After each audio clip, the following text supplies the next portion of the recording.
Thank you for staying tuned. JP Morgan has reduced its exposure to South Africa local bonds, citing a deteriorating fiscal outlook and flagged risks over its expectations that Moody's would not change its rating in the near term. JP Morgan said it had taken profit on its overweight local bond position, which it had held since January, to move to medium weight.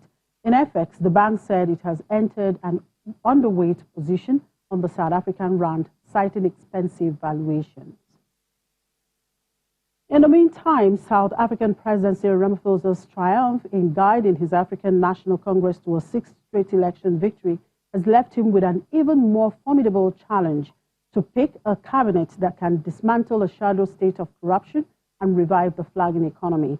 Most economic analysts believe the new administration needs to move speedily to revive an economy that has expanded at an annual pace of less than 1.5% for the past 4 years, and tackle a 27% unemployment rate by reducing policy uncertainty and bolstering private investment. But let's talk to one of the economic analysts there in South Africa, Trinity Ncube, for his take on what is expected at the ANC new administration.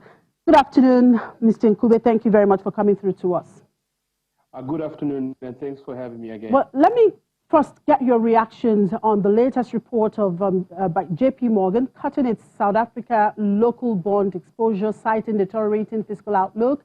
The bank flagged risks over its expectations that Moody's would not change its rating in the near term, while some analysts say JP Morgan's assumptions could be challenged. What's your take?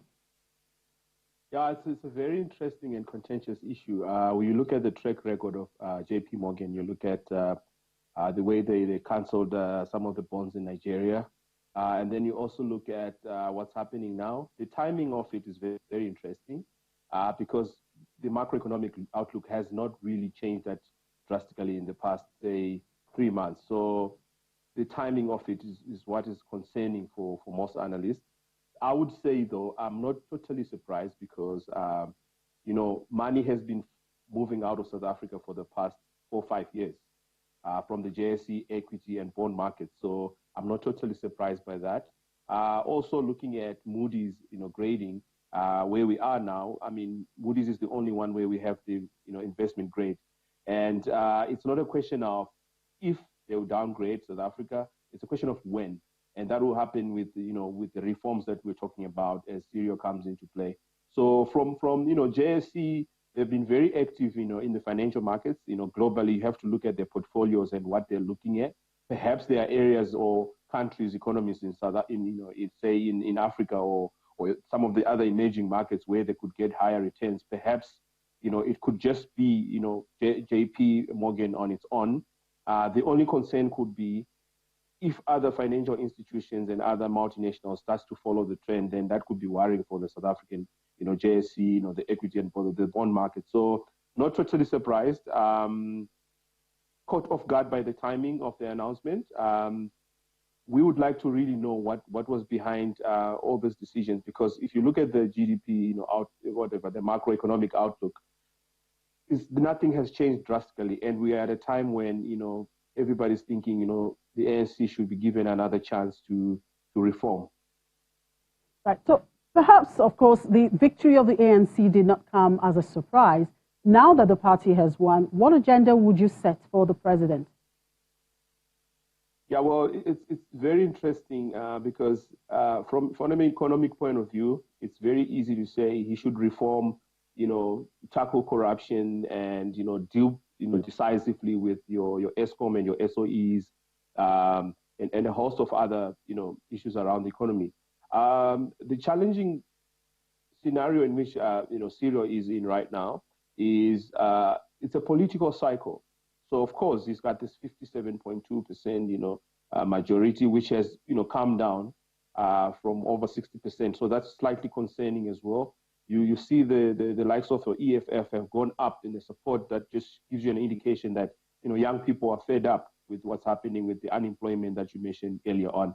So because in 2 years' time, we could be heading to, local elections as well. So, it's not done yet. I mean, in terms of South Africa, politics is a constant that we have to deal with within our macroeconomic forecast. So given all of that, he has to actually just be bold and make some tough decisions. He will have to disappoint certain people. The other concern is, again, already they've won, but they'll be looking at the next election, presidential election.